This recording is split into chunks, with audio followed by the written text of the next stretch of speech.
मुंबईमध्ये सुरू असलेल्या विद्यार्थ्यांच्या या आंदोलनाला आता अभिनेता सलमान खान यानं सुद्धा पाठिंबा दिलाय। राजकारण्यांनी आंदोलन हायजॅक करू नका असं त्यानं म्हटलेलं आहे। ट्विटद्वारे त्याने सविस्तर पोस्ट देखील केलेली आहे।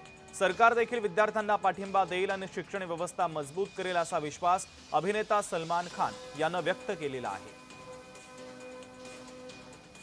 तर आता या आंदोलनाला पाठिंबा वाढत चाललेला आहे। विद्यार्थी आंदोलनाला सलमान खाननं देखील पाठिंबा दिलेला आहे। त्यांनी सोशल मीडियावर या संदर्भात सविस्तरपणे पोस्ट लिहिली आहे। राजकारण्यांनी हे आंदोलन हायजॅक करण्याचा प्रयत्न करू नका असं आवाहन देखील सलमान खाननं केलंय।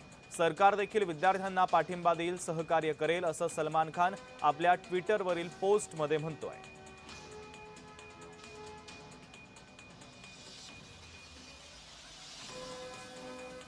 तर सलमान खाननं काय म्हटलं आपण पाहूयात। ती अत्यंत शांततापूर्ण चळवळ होती, तिनं हिंसक वळण घेतलं याचं खूप वाईट वाटतं। जखमी विद्यार्थी त्यांच्या कुटुंबियांबद्दल माझी सहानुभूती असल्याचं सलमान खान आपल्या पोस्टमध्ये म्हणतोय। पेपर लीक हा एक अत्यंत गंभीर विषय आहे, त्याविरोधात मुलं पालक एकत्र आली त्याचा आनंद आहे। विद्यार्थ्यांनी घेतलेल्या भूमिकेचं कौतुक करतो।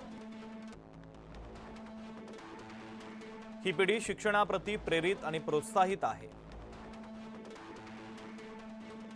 हा मुद्दा विद्यार्थी आणि शिक्षण व्यवस्थेचा आहे। तर सलमान खान यानं ही पोस्ट केलेली आहे।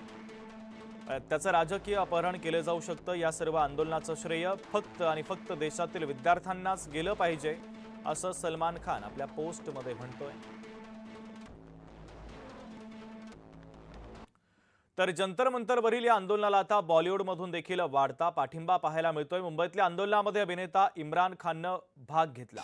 आंदोलक विद्यार्थ्यांसोबत काही काळ तो चालला सुद्धा। त्याबरोबरच अभिनेत्री हुमा कुरेशी दिल्लीतल्या आंदोलनामध्ये सहभागी झाली।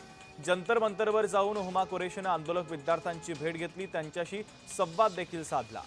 सलमान खान, नसरुद्दीन शाह, सोनू सूद यांच्यानंतर हुमा, इम्रान यांच्या उपस्थितीनं आंदोलकांचं बळ आता वाढताना दिसतंय। सिनेसृष्टीतून देखील आता विद्यार्थी आंदोलकांना पाठिंबा सातत्यानं वाढत चाललेला आहे।